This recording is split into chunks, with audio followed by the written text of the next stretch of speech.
Right, hear me out, because I know if you've got your eye on a watch like the Tudor Black Bay 58, you're not going to ditch that to buy something completely different. Or will you? Maybe once you've seen the Ophion 786 Velos, you might just change your mind. A massive thanks goes to the guys at the Limited Edition who allowed us to film this and a whole host of other incredible timepieces. If you've got a hankering for some incredible watchmaking, check out the link to their site in the description. We're on tour. If you want to join me live at an event near you and hear first about limited edition merch and giveaways, then make sure to register at the link in the description below. Thank you. In the last few years, more and more people have decided that enough's enough, and that instead of dancing around for their local watch dealer, they're going off-piste and buying something weird. Industry misog Francois-Paul Journe has been instrumental in turning collectors' attention to the esoteric. It's a brave new world, with people parting with hundreds of thousands of dollars to get a watch from a brand whose founder isn't even in the ground yet. The reason that's surprising is because the industry puts so much weight on heritage. Heritage is cool and all, being a business to have done the first this or that or the other, but ultimately if you've got to pay through the small intestine for it, its appeal can only go so far with so many people. Enter a flood of interesting watchmakers like H. Moser, Chapek, Grunefeld, who've all made watchmaking fun again. That is, if your wallet is tall enough to go on the ride. These brands offer better value than their aging compatriots, but cheap they ain't.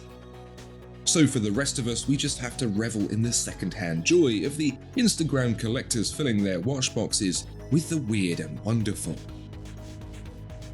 Except that's a complete lie.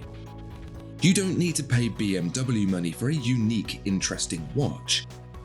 In fact, if you've got the cash for a Black Bay 58, you too could have a watch that will make you the belle of the ball at any watch meet. Enter Miguel Morales and the Ophion 786 Velos. Miguel is Spanish. Not the first place you'd think of when it comes to watchmaking, but hey, the Spanish can like watches too. Miguel is like you and me. He enjoys high-end independent watches, but doesn't exactly have the means to pay for them. So he wondered if he could make his own and make it cheaper. Now, I know you'd like to say your fancy new watch is entirely made by hand, and so would Miguel, but it quickly became apparent to him that if he wanted to achieve his goal, he'd have to seek assistance of a more artificial nature. He did his research and found some interesting results. Basically, machines play a much bigger part in watchmaking than you'd think. Handmade watches are really hand-finished, and more often than not just the last finishing touches. In fact, there are many, many expensive watches out there that barely see a pair of human hands at all. Anyway, Miguel found suppliers in Switzerland, Germany, and even his home country of Spain who would build him a high-end watch almost entirely by machine. Modern watchmaking processes are just so good that the quality straight out of them can rival that of some pretty expensive hand finishing. And there was an added bonus too. Miguel could design whatever watch he liked. Everything about the 786 Velos should be very expensive. The unique movement, the incredibly detailed dial, the sculpted case. But it's not. It's around $3,500, the price of a Tudor Black Bay 58, all thanks to the processes that many, many manufacturers use anyway. Only difference is that Miguel discloses it. Let's take a closer look. I'll just come out and say it. This looks like an expensive watch. Like a really expensive watch. No mental effort has been spared in choosing a design that lends itself to the upper echelons of esoteric watchmaking. It looks like it came from the fascia of a piece of Swiss hi-fi that costs $1 bazillion. I'll be honest, I was a little bit skeptical at first, but I'd mostly seen the terrible renders on the Ophion website before. The real thing, however, is much less Toy Story 1 and more fancy pants watchmaking. I'll take you through it. Let's start with the case, with those molten teardrop lugs. Looks like it came straight out of legend Kari Voutilainen's workshop, and it kinda did, because it's made by Kari's case company.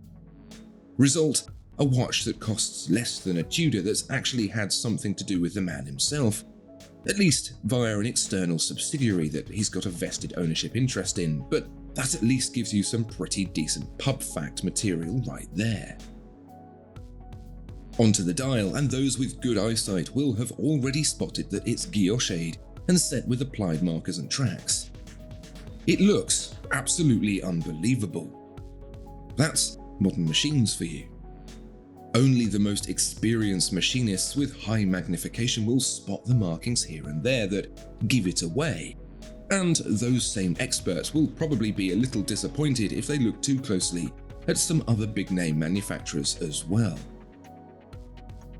The hands and markers are chemically blued, again saving precious money, but the whole thing together looks anything but cheap. There's just so much crisp detail for your eyes to gobble up that any thought of the what rather than the who instantly vanishes. Usually with this kind of thing, the party trick ends when you turn it over and the back presents a familiar sight of an Etta or Solita, which is fine, but for Miguel that just wasn't going to do.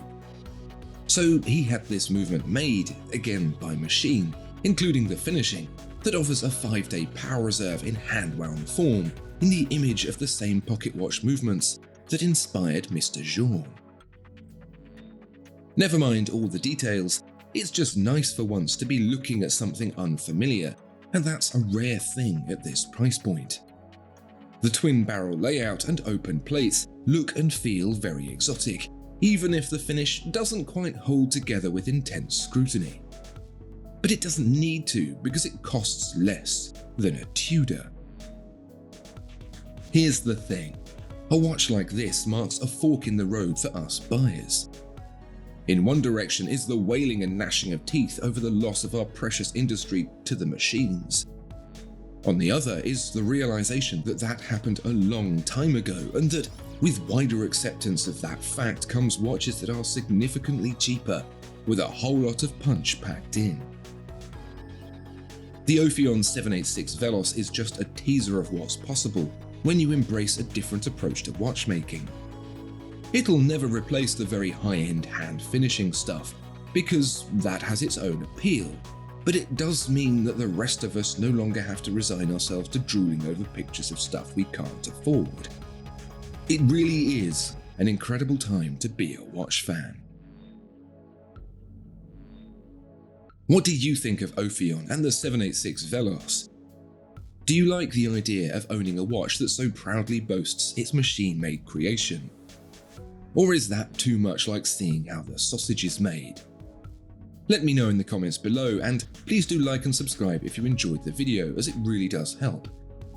Thanks for watching, and thanks again to the limited edition for giving us the opportunity to film this watch, and see you next time.